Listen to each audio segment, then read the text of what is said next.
جی مفتی صاحب، میرا سوال یہ ہے، جیسے بتایا گیا کہ اسلام میں 73 یا 73 سے زیادہ فرقے ہیں، ہوں، تو سوال یہ کہ ان میں سے جنتی فرقہ کون سا ہے؟ جنتی یہ فرقوں میں سے؟ جی بالکل. دیکھیں، اول تو یہ جو فرقہ واریت ہے نا، فرقے ہیں، یہ سب لوگوں کے بنائے ہوئے ہیں. دین نے فرقہ بنانے سے منع کیا ہے کہ آپ فرقہ بنائیں، آپ ٹولی ٹولی ہو جائیں. آپ اسلام سے کٹ کر، اجتماع سے کٹ کر کوئی ایک نئی ٹیم بنا لیں، نیا گروہ بنا لیں، اس سے منع کیا. لیکن جو موجودہ فرقے ہیں اگر ہم ان کو دیکھیں، مثلا سنی، شیعہ، زیدیہ، اسماعیلیہ، عباضیہ، اور ہمارے ہاں پاکستان میں جو دیوبندی بریلوی ہیں، ان کو اگر ان فرقوں کو ہم دیکھیں تو ایک معیار آپ کو مقرر کرنا ہوگا کہ اس معیار کے اوپر کون پورا اترتا ہے. اور یہ معیار آپ نے نہیں مقرر کرنا، یہ معیار رسول خدا صلی اللہ علیہ وآلہ وسلم نے مقرر کیا. ٹھیک ہے؟ پیغمبر نے مقرر کیا ہے، اور پیغمبر کی متواتر تعلیمات ہیں جس میں آپ نے بتایا ہے کہ میرے جانے کے بعد اس امت نے کرنا کیا ہے، اور وہ گمراہی سے بچ جائے گی. دیکھیں، یہ پیغمبر کی ضمانت ہے، کسی مولوی نے ضمانت نہیں دی ہے. اس لیے ہمارا اس کے اوپر یقین اور ایمان ہونا چاہیے کہ پیغمبر نے ایک ضمانت یہ دی ہوئی ہے، اور ہم گمراہیوں سے بچنا چاہتے ہیں. ہم چاہتے ہیں کہ ہم ہدایت پہ رہیں، مستقیم رہیں. ٹھیک ہے؟ تو یہ جب ہم ہدایت پہ رہنا چاہتے ہیں، اور رسول اللہ نے بالکل ضمانت دی ہے حدیث ثقلین کے اندر، میں تم میں دو گراں قدر چیزیں چھوڑ کے جا رہا ہوں، ما ان تمسکتم بہما لن تدلوا بعدی ابدا، کتاب اللہ وعترتی. جابر بن عبداللہ فرماتے ہیں کہ حجۃ الوداع میں 1,24,000 صحابہ کی موجودگی میں، حجۃ الوداع میں پیغمبر اکرم صلی اللہ علیہ وآلہ وسلم نے اپنی اونٹنی پہ سوار ہو کر ارشاد فرمایا، میری امت کے لوگوں، میرے صحابہ تم کبھی گمراہ نہیں ہوگے، کبھی بھی تم گمراہی کی طرف نہیں جاؤ گے. میری امت صحیح، ہمیشہ سیدھی راہ پہ چلے گی جب تک کہ تم قرآن کو اور میری اطرت، میری اولاد کو مضبوطی کے ساتھ تھام کے رہو گے، قرآن سے رہنمائی لو گے، اور میرے اہل البیت کے پیچھے چلو گے، ان کی اتباع کرو گے، ان کے فالوور بنو گے، ان کے پیچھے چلو گے. تو یہ معیار دیا ہے رسول خدا صلی اللہ علیہ وآلہ وسلم نے صحابہ کی موجودگی میں. اس لیے اس معیار کے اوپر آج ہم نے اپنے آپ کو دیکھنا ہے، آج ان تمام فرقوں کو دیکھنا ہے ہم کہ ان تمام فرقوں میں سے کون سا وہ فرقہ ہے جو، میں یہ کہہ چکا ہوں کہ فرقہ بنانا درست نہیں ہے، لیکن چونکہ موجود ہیں تو ان میں سے حق کے قریب کون سا ہے.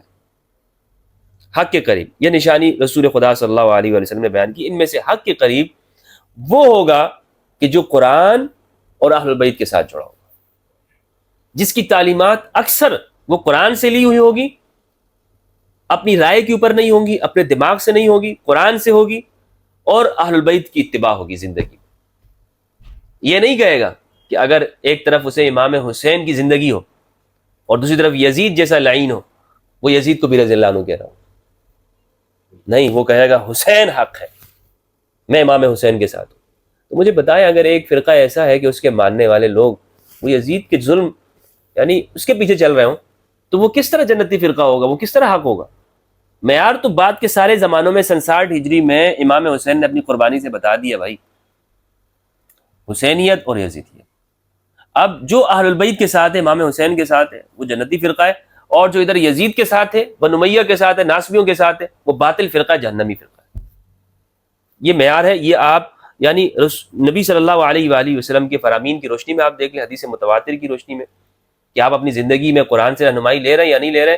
مثلا قرآن کی طرف ایک آیت ہو اور دوسری طرف آپ کے مولوی کا قول ہو، آپ کہیں نہیں میں اس قرآن کی آیت پہ عمل نہیں کروں گا، میں اس مولوی کی قول پہ عمل کروں گا، تو کیا یہ جنتی ہونے کی نشانی ہے؟ حدیث صحیح موجود ہو، حدیث صحیح ہو، لیکن آپ پھر بھی کہیں میں اپنے امام کے قول پہ عمل کروں گا، یعنی اپنے فقیہ کے قول پہ عمل کروں گا، یہ کیسے درست ہو سکتا ہے؟ اگر ایک حدیث ہے کہ امام علی علیہ السلام وہ ہر نماز میں جانے سے پہلے، ہر نماز میں ایک نیچے جھکتے ہوئے اور اوپر اٹھتے ہوئے، عمران بن حسین فرماتے ہیں وہ رفع یدین کیا کرتے تھے، وہ ہاتھ بلند کرتے تھے، اور تکبیر کہا کرتے تھے، معذرت، تکبیر کہتے تھے، وہ اللہ اکبر کہتے تھے، اور یہ صحیح بخاری کی روایت ہے. تو جب امام علی کا عمل یہ ہے تو پھر مجھے کسی اور کی طرف جانے کی کیا ضرورت ہے؟ ٹھیک ہے. ہاں میں اگر فقہ حنفی پہ عمل کرتا ہوں تو میں یہ کہہ سکتا ہوں کہ جناب میری یہ فقہ میں اپنے معاشرے کی وجہ سے کر سکتا ہوں، اس سے زیادہ میرے پاس کوئی عذر نہیں ہے کہ اگر میں نے یہ شروع کر دیا تو لوگ کہیں گے کہ جناب یہ تو شیعہ کے طریقے پہ عمل کر رہا ہے. حالانکہ میں آپ کو بتا رہا ہوں بخاری کی روایت موجود ہے کہ امام علی علیہ السلام جب بھی نیچے جھکتے یعنی رکوع میں جاتے اللہ اکبر کہتے اور جب بھی بلند ہوتے اللہ اکبر کہتے.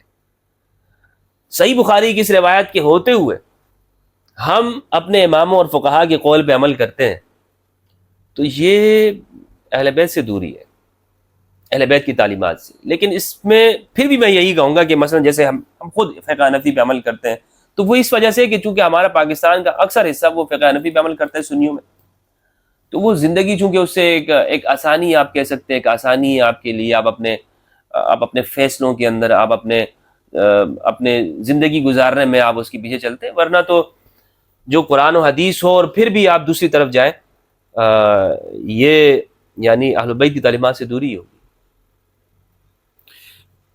بہت شکریہ مفتی